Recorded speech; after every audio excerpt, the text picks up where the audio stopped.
Cuando el multimillonario Alejandro Herrera descubrió que una humilde limpiadora había sido despedida injustamente después de 20 años de trabajo, sintió una culpa que no pudo ignorar.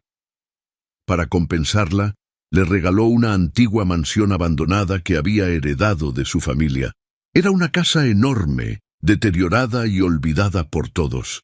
Para él no tenía ningún valor sentimental. Pensó que la mujer podría venderla y comenzar una nueva vida. Pero 6 meses después, al pasar por casualidad frente a la propiedad, Alejandro vio algo imposible.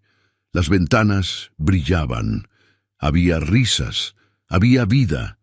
Y cuando cruzó la puerta principal, encontró algo que lo hizo quedarse completamente inmóvil. María Santos tenía 58 años y llevaba 20 trabajando como limpiadora en la sede central del Grupo Herrera, un conglomerado empresarial con oficinas en un edificio de 28 plantas en el centro de Madrid, que fabricaba, entre otras cosas, la imagen de solidez y excelencia que las empresas grandes necesitan proyectar para seguir siendo grandes. Era una mujer que había llegado al trabajo a los 38 años después de que su marido, Esteban, muriera de un infarto en la obra donde trabajaba, dejándola sola con 2 hijos de 10 y 12 años y una deuda de alquiler de 3 meses que había que resolver antes de que la situación se resolviera sola de la peor manera.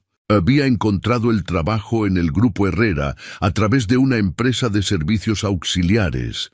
Había empezado con el turno de madrugada porque era el único disponible y había seguido durante 20 años con la constancia de alguien que sabe que lo que hace importa aunque nadie se lo diga explícitamente. En esos 20 años había visto cambiar muchas cosas en el edificio.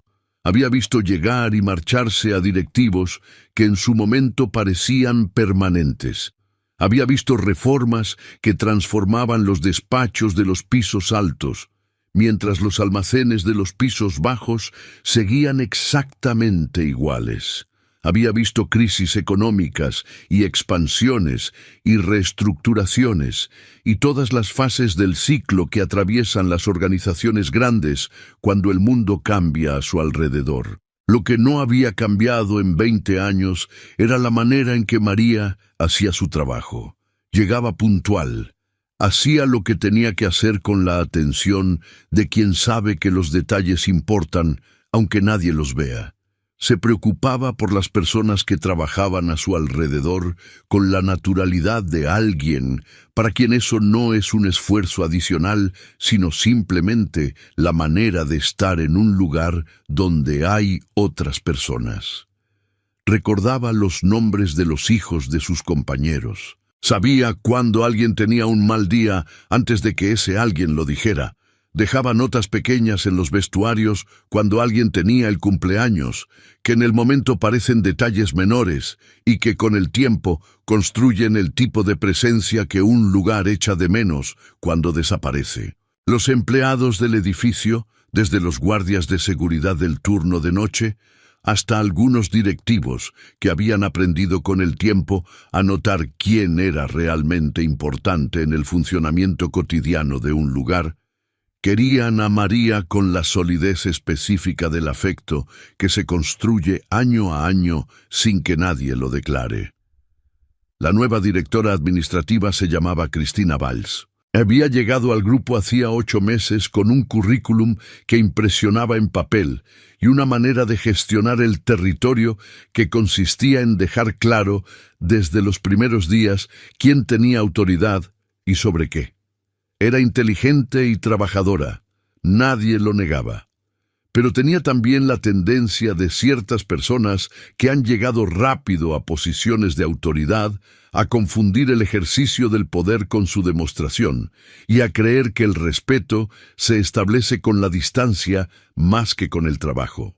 María y Cristina habían tenido una tensión desde el principio que era difícil de señalar en sus elementos concretos, pero que todo el personal que los observaba a los dos reconocía sin dificultad. Era la tensión entre alguien que lleva 20 años sabiendo cómo funciona realmente un lugar y alguien que lleva 8 meses queriendo demostrar que ahora manda ella. El lunes, en que Cristina convocó a María a su despacho, María fue con la actitud tranquila de alguien que no tiene nada que ocultar y que, por tanto, no tiene razón especial para estar nerviosa. Cristina le dijo que había una irregularidad en el inventario del almacén de suministros, que habían desaparecido varios artículos de valor, que las cámaras de seguridad mostraban que María había tenido acceso al almacén en los momentos relevantes, que había testigos que la habían visto con bolsas más grandes de lo habitual. María escuchó todo aquello con la expresión de alguien que está escuchando cosas sobre sí misma que no reconoce porque no ocurrieron. Intentó explicar que tenía acceso al almacén porque era parte de su trabajo, que las bolsas grandes eran para transportar los materiales de limpieza entre plantas como siempre había hecho, que llevaba 20 años en el edificio y que nadie había cuestionado nunca nada de lo que hacía porque nunca había habido razón para cuestionarlo.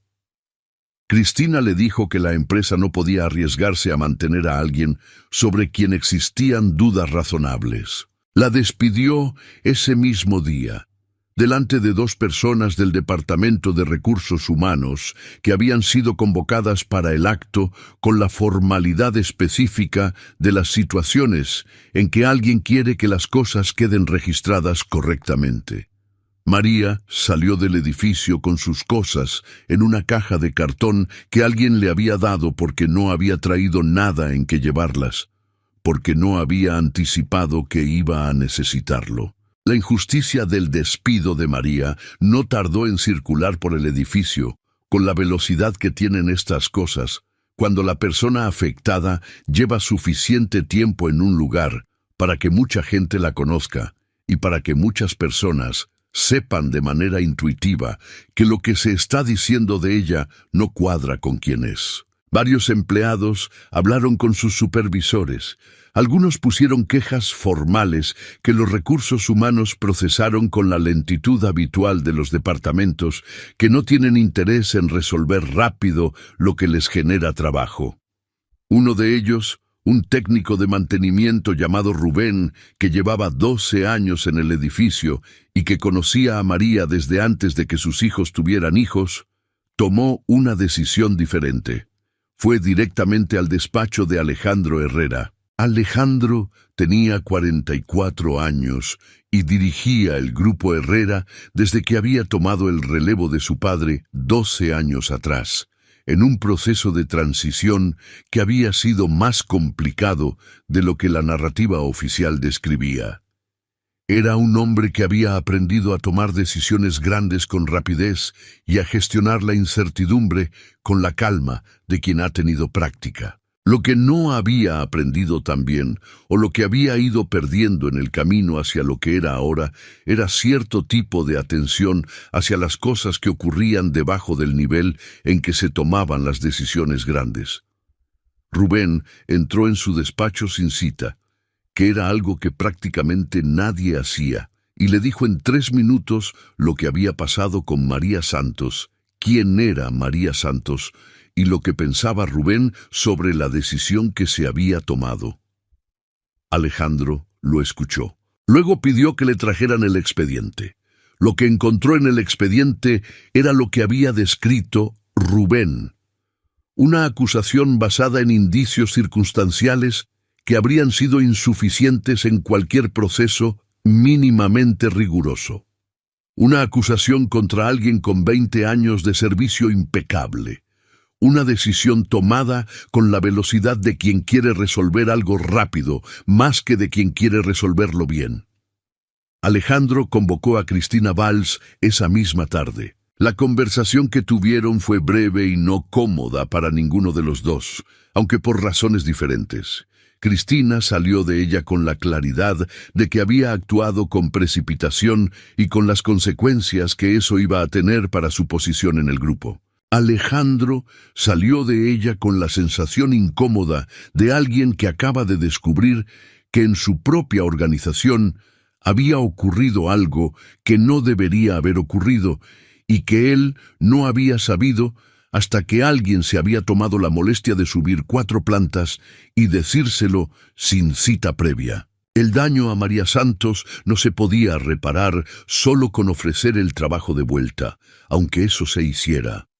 Había 20 años de reputación que habían sido atacados públicamente.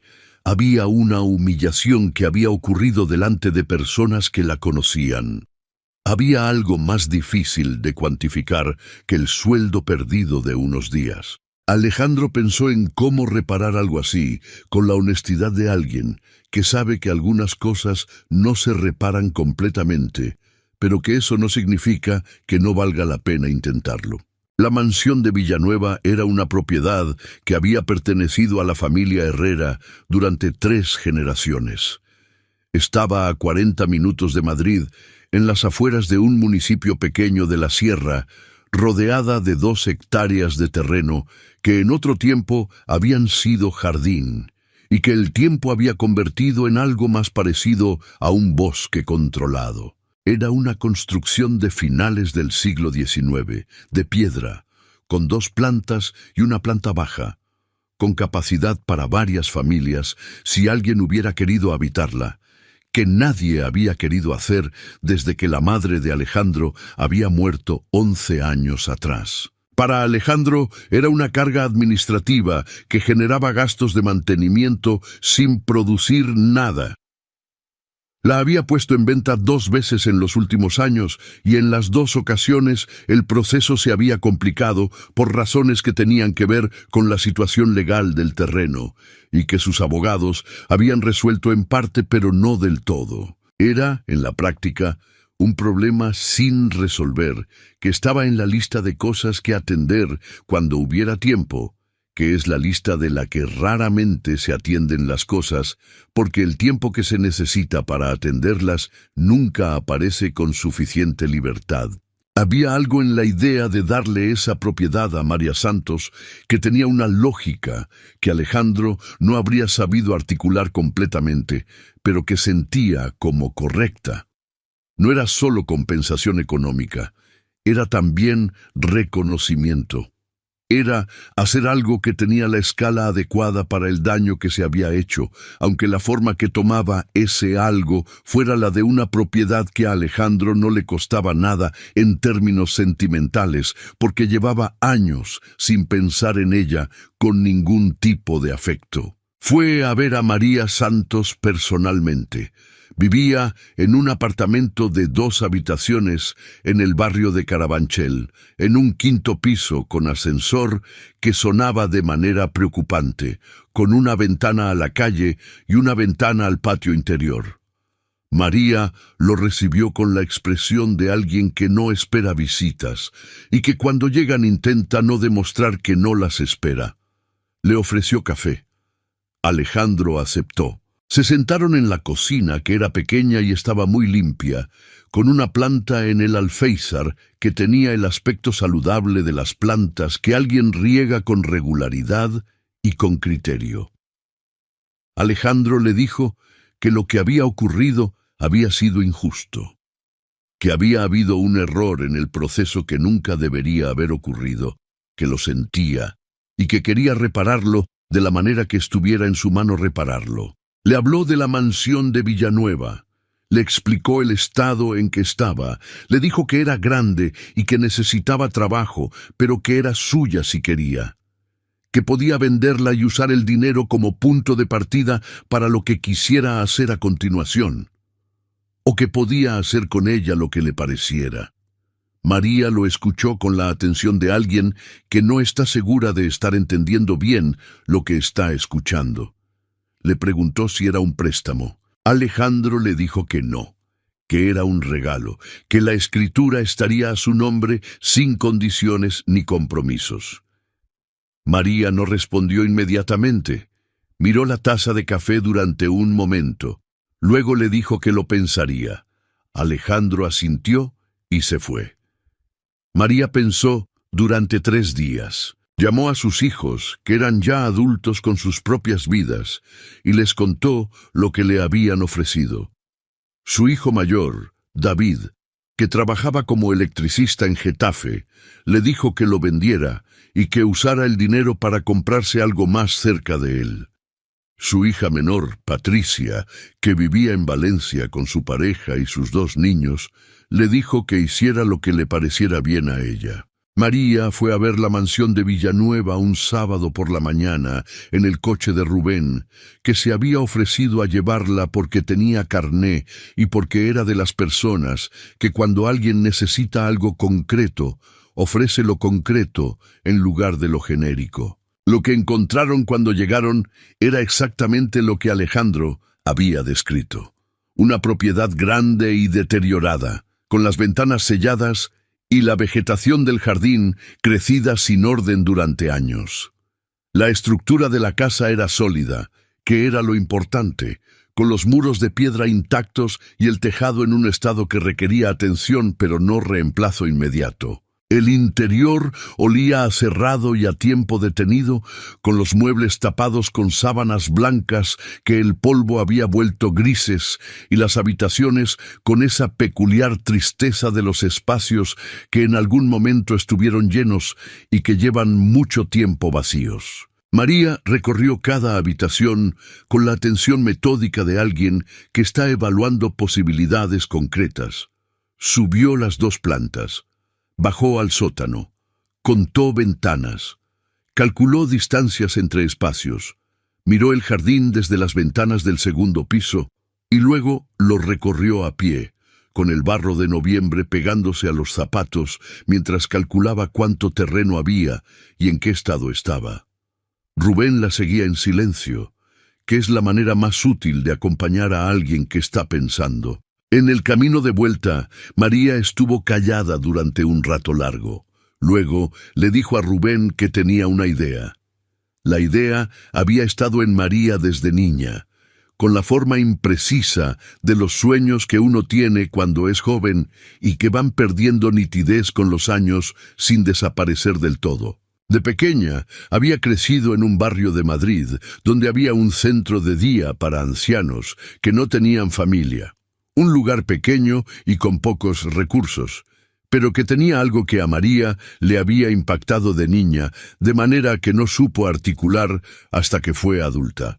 Tenía la calidad de un lugar donde la gente importaba, donde los ancianos tenían nombres y tenían historias y tenían alguien que las escuchaba. Su madre había trabajado allí durante años. María había ido con ella muchas tardes después del colegio y había aprendido, sin que nadie se lo enseñara explícitamente, que ciertas personas necesitaban más que servicios, necesitaban presencia, necesitaban que alguien se sentara con ellas y no tuviera prisa. Con el paso de los años, esa imagen del centro de día había quedado en el fondo de lo que María sabía que el mundo necesitaba más de lo que tenía.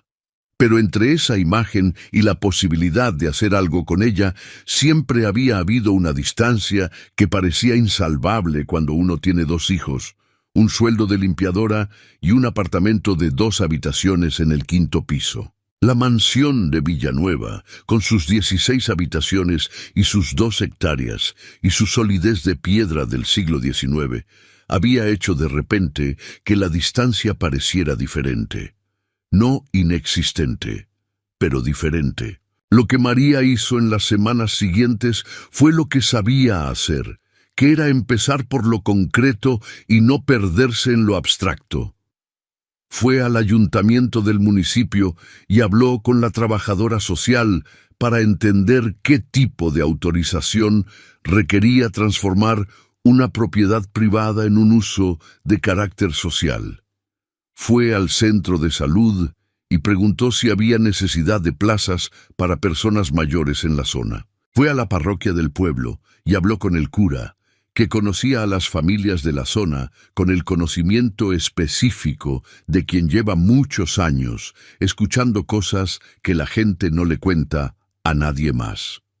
Todo lo que encontró le decía que la necesidad era real y que la oferta era insuficiente. Empezó a trabajar en la mansión el primer sábado de diciembre, con Rubén y con la mujer de Rubén, que se llamaba Carmen, y era enfermera, y tenía opiniones muy precisas sobre lo que necesitaba un espacio para ser habitable por personas mayores. Luego se sumó una vecina de Villanueva que se había enterado por la carnicería de que alguien estaba haciendo algo en la mansión abandonada. Luego un jubilado del pueblo que había sido albañil y que dijo que no tenía nada mejor que hacer los sábados que podrirse en casa viendo la televisión. Luego 2 jóvenes que hacían horas de voluntariado para un programa universitario. El proceso de restauración fue lento y no fue ordenado porque no podía ser ninguna de las 2 cosas cuando los recursos son limitados y las personas que ayudan tienen otros compromisos y otros horarios. Pero fue constante. Cada sábado había alguien. La mayoría de los sábados había varias personas, y con cada sábado el estado de la mansión iba cambiando de manera que quien la hubiera visto en noviembre no la habría reconocido en febrero. María gestionaba todo con el mismo método con que había gestionado 20 años de trabajo de limpiadora en un edificio de 28 plantas, con listas, con prioridades, con la capacidad de ver lo que hay que hacer y hacerlo sin esperar instrucciones, que es una habilidad que los trabajos invisibles desarrollan, de manera que los trabajos visibles no siempre desarrollan. Las habitaciones fueron recuperando función una a una. La cocina primero, porque sin cocina no había nada. Luego las habitaciones de la planta baja, que serían para las personas con movilidad reducida. Luego las zonas comunes, el salón grande con las ventanas que daban al jardín, el comedor, la sala pequeña que María había decidido que sería la biblioteca, aunque de momento tuviera 4 libros donados por distintas personas. El jardín lo trabajó un hombre de 72 años, llamado Aurelio, que había llegado una mañana de enero, diciendo que había escuchado que hacía falta alguien que supiera de plantas y que él sabía de plantas. Nadie le había pedido que viniera. Vino porque quiso, y porque tenía las manos y el conocimiento necesarios, y porque a Aurelio, que vivía solo desde hacía 5 años en el pueblo, con una vida que se había ido vaciando de cosas que hacer, le hacía falta un sitio a donde ir que importara. Aurelio fue el primer residente, no de manera planificada. Fue de la manera en que ocurren las cosas que tienen sentido, que es que un día están y nadie recuerda exactamente cuándo empezaron a estar, porque es como si siempre hubiera sido así. María le había preguntado una tarde si quería quedarse a cenar porque había hecho más de lo que podía comer sola. Luego le había preguntado si quería quedarse esa noche porque el camino de vuelta al pueblo de noche en invierno era incómodo. Y luego ya no había una razón específica para que se fuera. La segunda residente fue una mujer llamada Dolores, que tenía 79 años y que había llegado en marzo derivada por la trabajadora social del ayuntamiento, que había escuchado lo que María estaba construyendo y había pensado en Dolores, que vivía sola en un piso del pueblo desde que su única hija había emigrado a Alemania hacía 6 años, y que tenía el tipo de soledad que es difícil de describir en términos médicos, pero que la trabajadora social reconocía porque lo había visto muchas veces y sabía el daño que hacía. Dolores llegó con una maleta pequeña y una desconfianza perfectamente razonable de alguien que ha aprendido a no esperar demasiado de los sitios nuevos. La primera semana habló poco, la segunda semana habló más. La tercera semana le dijo a Aurelio que era el único que llevaba suficiente tiempo en la casa para poder decirle cosas sobre cómo funcionaba, que le parecía un sitio bueno. Aurelio le dijo que lo era, que él tampoco lo había creído del todo al principio. Los niños llegaron en abril. No era lo que María había planeado en el diseño original de lo que quería hacer con la mansión, que había pensado principalmente como hogar para personas mayores. Pero la realidad de las necesidades de la zona tenía su propia lógica y sus propios plazos. La trabajadora social le había preguntado un día si tenía espacio para dos hermanos que estaban en una situación de desamparo temporal y para los que no había plazas disponibles en los centros habituales de la provincia. María había dicho que sí, porque tenía espacio y porque los dos hermanos necesitaban un sitio, y la mansión era un sitio. Los hermanos tenían 8 y 11 años. Se llamaban Lucas y Adrián. Llegaron con la expresión que tienen los niños que han aprendido a no instalarse en ningún lugar, porque los lugares no duran. Lucas, el pequeño, tardó 4 días en hacerse amigo de Aurelio, que le enseñó los nombres de todas las plantas del jardín con la paciencia específica de alguien que tiene mucho tiempo y que no tiene ninguna prisa porque llegue a ningún sitio concreto. Adrián tardó más. Adrián tardó 3 semanas en bajar la guardia lo suficiente para quedarse dormido en el sofá del salón grande mientras María leía en el sillón de al lado, que es un tipo de confianza que no se declara, pero que se nota perfectamente cuando ocurre. Alejandro Herrera pasó por casualidad cerca de Villanueva una tarde de junio. No iba hacia allí. Iba de vuelta a Madrid desde una reunión en Segovia y había tomado una ruta alternativa porque la autopista tenía retenciones y el navegador había propuesto un camino más largo pero sin tráfico. La ruta pasaba por el municipio de Villanueva y al pasar por el municipio pasaba por la carretera que bordeaba la propiedad de la mansión. Alejandro no habría mirado hacia el lado de la mansión si no hubiera sido por las luces. Eran las 7 de la tarde, y la luz de junio todavía era luz de tarde, con el sol en posición baja que hacía largas las sombras sobre el terreno. Las ventanas de la mansión estaban iluminadas desde dentro con una calidez que no era la luz fría de un edificio vacío, sino la luz de un lugar donde hay personas que están haciendo cosas. Había también risas. Alejandro las escuchó desde el coche con las ventanillas bajadas, las risas de un niño claramente, mezcladas con la voz más grave de alguien mayor que respondía a algo que produjo otra risa. Se detuvo. Miró el edificio durante un momento desde el coche. Luego salió. La puerta principal estaba abierta, no completamente, pero tampoco cerrada. Alejandro la empujó. Lo que encontró al entrar era tan diferente de lo que había dejado 6 meses atrás, que tardó un momento en ubicarse en el espacio. Las paredes que habían estado con la pintura descascarada estaban pintadas de colores claros. El suelo de madera del vestíbulo había sido limpiado y encerrado hasta recuperar algo del color original que el tiempo le había quitado. Había flores en un jarrón sobre la mesa de la entrada, flores recientes que alguien había cortado esa misma mañana a juzgar por su estado.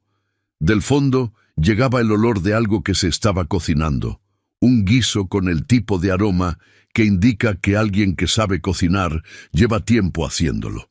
Desde el jardín llegaban las risas que había escuchado desde la carretera.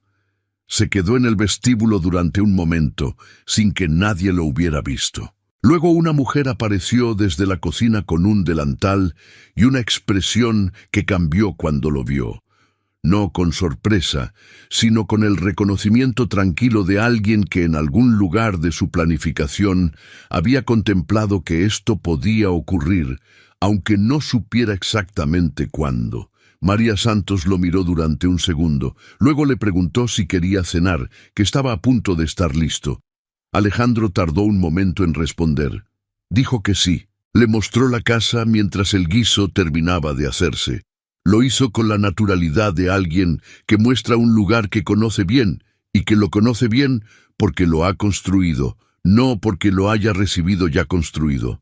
Le habló de cada habitación, con el nivel de detalle de quien ha tomado cada decisión con razones concretas. ¿Qué se había hecho primero y por qué? ¿Qué había sido más difícil de resolver? ¿Qué estaba todavía pendiente? Alejandro escuchaba con una atención que fue creciendo a medida que avanzaban por las habitaciones. Vio la sala de estar donde Dolores estaba leyendo con la radio encendida en voz baja.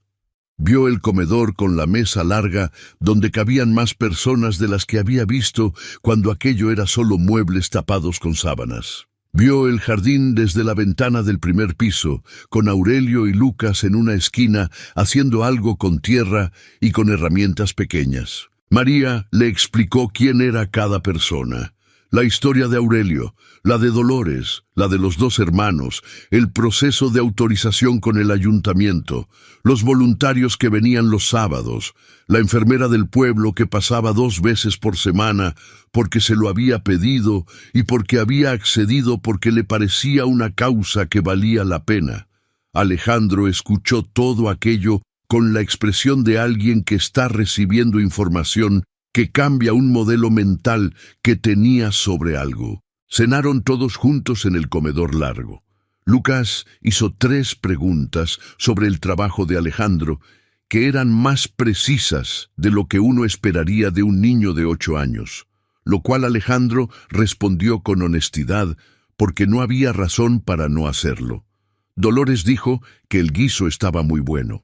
Aurelio y Alejandro tuvieron una conversación sobre las plantas del jardín en la que Aurelio sabía infinitamente más que Alejandro, pero en la que Alejandro escuchó con suficiente atención para que Aurelio lo considerara una conversación que había valido la pena.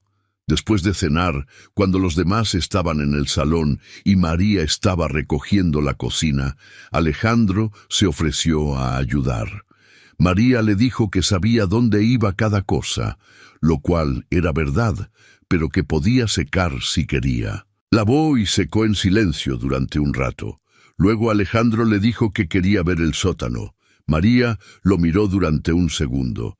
Le dijo que había cosas allí que probablemente le importaban a él más que a ella. El sótano de la mansión de Villanueva había sido sellado en algún momento de los años 90, por razones que Alejandro no sabía exactamente porque nadie le había explicado nunca por qué. Cuando María lo había abierto al principio de los trabajos de restauración, había encontrado lo que se encuentra en los sótanos que llevan décadas sin abrir, cajas y objetos y muebles y el polvo acumulado de todo ese tiempo. La mayoría eran cosas que no tenían historia reconocible, pero había una sección al fondo del sótano donde las cajas estaban marcadas con la letra de alguien que había tenido el cuidado de identificarlas. La letra era menuda y irregular y usaba un sistema de etiquetas que indicaba que la persona que lo había organizado era alguien metódico y que valoraba que las cosas pudieran encontrarse después. María las había abierto con el cuidado de quien sabe que está abriendo algo que no le pertenece, aunque nadie le haya dicho que no puede abrirlo.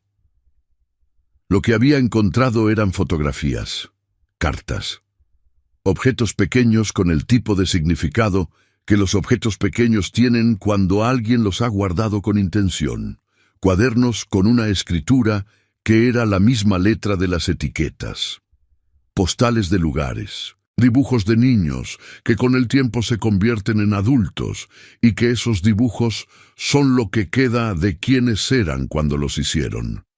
Había también, en el fondo de una de las cajas más grandes, un sobre cerrado con lacre rojo que tenía escrito en la portada, con la misma letra metódica de todas las etiquetas, el nombre de Alejandro. María le había dejado el sobre en el sótano, lo había dejado exactamente donde lo había encontrado. Había pensado desde entonces en las semanas que habían pasado entre el descubrimiento y esa noche de junio, que tarde o temprano Alejandro aparecería o que si no aparecía ella buscaría la manera de hacérselo llegar, pero había tenido la certeza instintiva de que lo correcto era que lo encontrara él en el lugar donde estaba, no que alguien se lo llevara a otro sitio. Alejandro bajó al sótano con una linterna que María le dio porque la luz del sótano era una bombilla sola que no iluminaba todos los rincones. María lo acompañó hasta la sección donde estaban las cajas marcadas y luego se quedó en el pie de la escalera para darle espacio. Alejandro estuvo en el sótano durante mucho tiempo. María no supo cuánto exactamente, porque no miraba el reloj, pero fue suficientemente largo para que Dolores se fuera a dormir y para que Aurelio apareciera desde el jardín y le dijera a María en voz baja que si todo estaba bien. María le dijo que sí, que le dejaran un rato. Cuando Alejandro subió del sótano, traía el sobre en la mano y tenía la expresión de alguien que ha estado en un lugar donde había cosas que no sabía que estaban y que ahora lleva esas cosas dentro de manera que va a tardar tiempo en ordenar. María le preguntó si quería café. Él dijo que sí. Se sentaron en la cocina, que era donde estaban las conversaciones importantes de esa casa, con las tazas de café y el sobre de lacre rojo sobre la mesa entre los dos. La carta era de su madre. Elena Herrera había muerto 11 años atrás. Alejandro tenía 33 cuando la perdió, que es una edad en que uno se cree ya adulto completamente, pero que en realidad es una edad en que perder a una madre cuesta de una manera que uno no habría predicho porque no había tenido razón para predecirlo. Elena había sido, según lo que Alejandro recordaba de ella y según lo que le contaban las personas que la habían conocido, una mujer que tenía ideas sobre cómo debían hacerse las cosas, que no siempre coincidían con las ideas de los demás, pero que siempre tenían una lógica que resultaba evidente cuando uno se tomaba el tiempo de escucharla. La carta estaba escrita a mano, con la letra metódica que Alejandro reconoció de las etiquetas de las cajas, con tinta azul, que el tiempo había hecho más pálida, pero que seguía siendo completamente legible. Ocupaba 4 páginas de un papel que era bueno, el tipo de papel que alguien elige cuando quiere que lo que escribe dure. Alejandro la leyó en silencio. María esperó. Cuando terminó, dejó las páginas sobre la mesa con cuidado. Miró la taza de café durante un momento. Le dijo a María que su madre había comprado la mansión de Villanueva originalmente con la intención de hacer exactamente lo que María había hecho. Que había tenido el proyecto durante años, los planos, los presupuestos, las conversaciones con el ayuntamiento, que había tenido que pausarlo cuando su marido, el padre de Alejandro, había enfermado y que después del fallecimiento de su marido no había tenido los recursos ni la energía para retomarlo sola, y que había terminado sellando el sótano con todos esos materiales y con esa carta dirigida a él, porque quería que él lo supiera, aunque no supiera cuándo iba a poder decírselo en persona. La carta no le pedía que hiciera nada específico. Le decía que el valor de una empresa no se mide solo en su balance, sino en lo que hace con los recursos que tiene. Que había cosas que el dinero podía hacer que ninguna otra cosa podía hacer con la misma velocidad y la misma escala.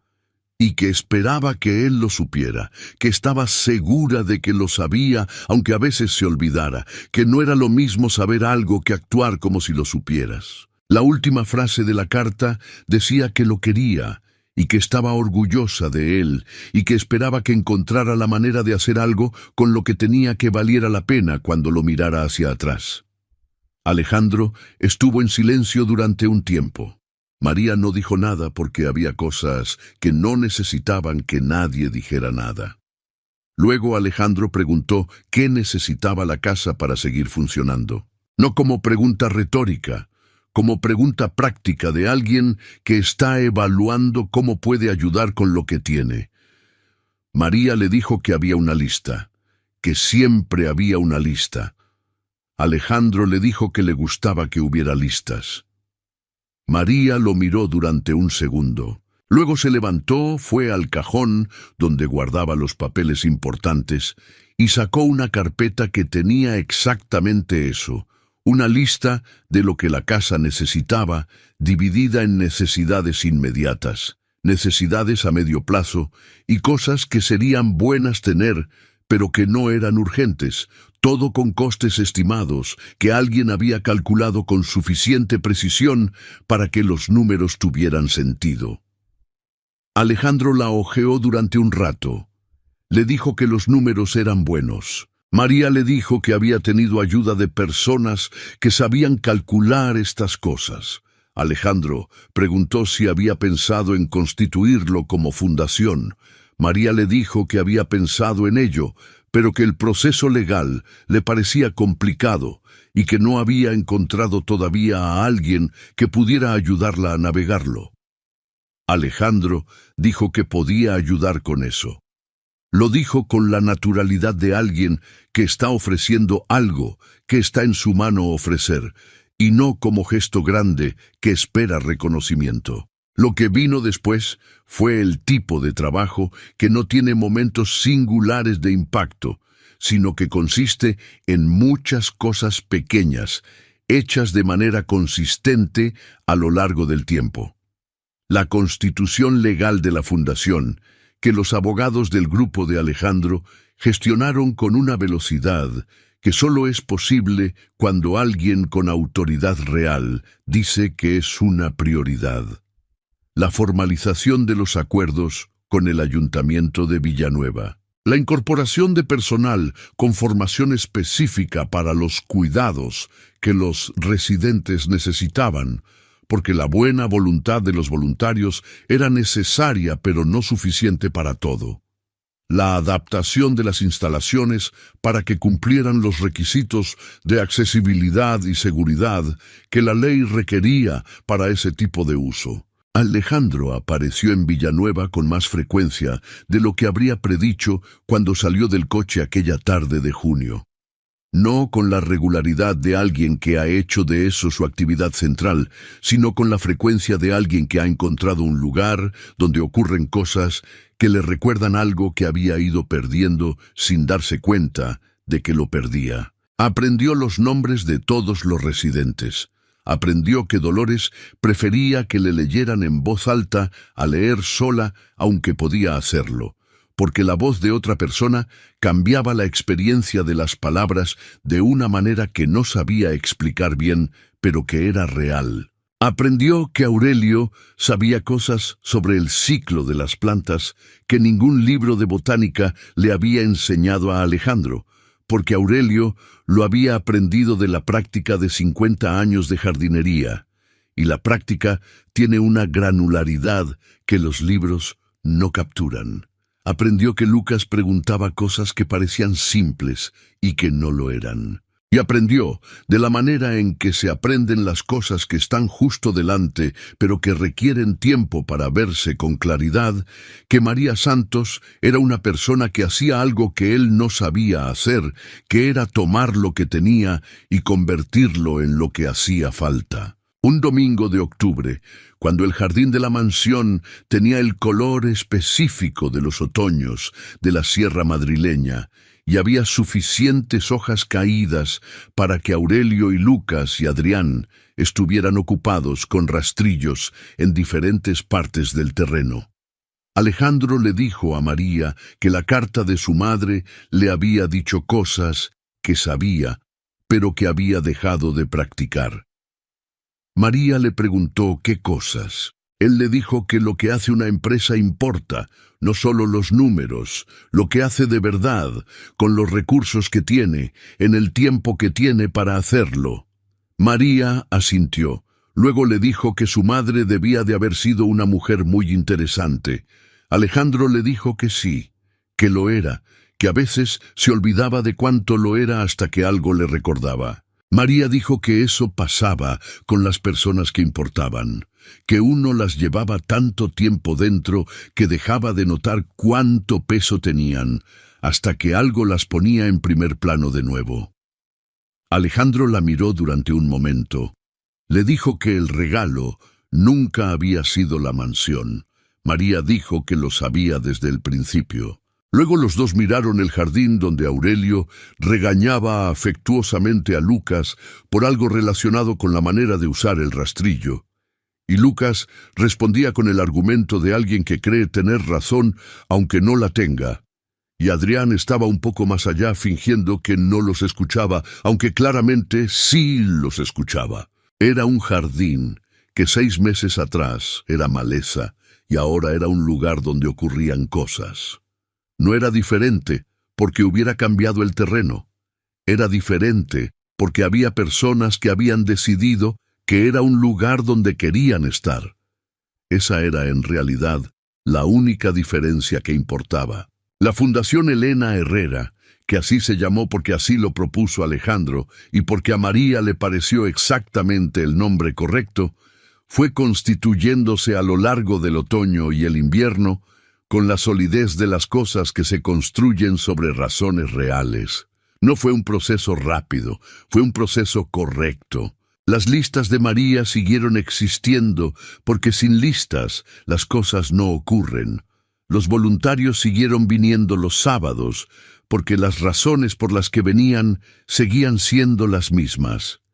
Y la mansión de Villanueva siguió siendo el tipo de lugar que es difícil de describir con precisión desde fuera, pero que cualquiera que entrara entendía en los primeros minutos, el tipo de lugar donde las personas importan de una manera que se siente antes de que nadie lo diga. Alejandro siguió dirigiendo el Grupo Herrera, con la misma competencia con que siempre lo había dirigido, pero con algo que había recuperado, que le daba a las decisiones una calidad diferente, no en términos de los números, sino en términos de lo que le preguntaba a los números sobre lo que producían más allá de sí mismos. Su madre lo habría reconocido, él lo sabía, y eso, al final, era suficiente. Si esta historia te ha llegado al corazón, compártela con alguien que necesite recordar hoy que el verdadero regalo nunca es lo que creemos que estamos dando, sino lo que ocurre cuando alguien recibe lo que les damos y decide hacer con ello algo que nosotros nunca habríamos imaginado. Y si quieres seguir escuchando historias como esta, ya sabes lo que tienes que hacer.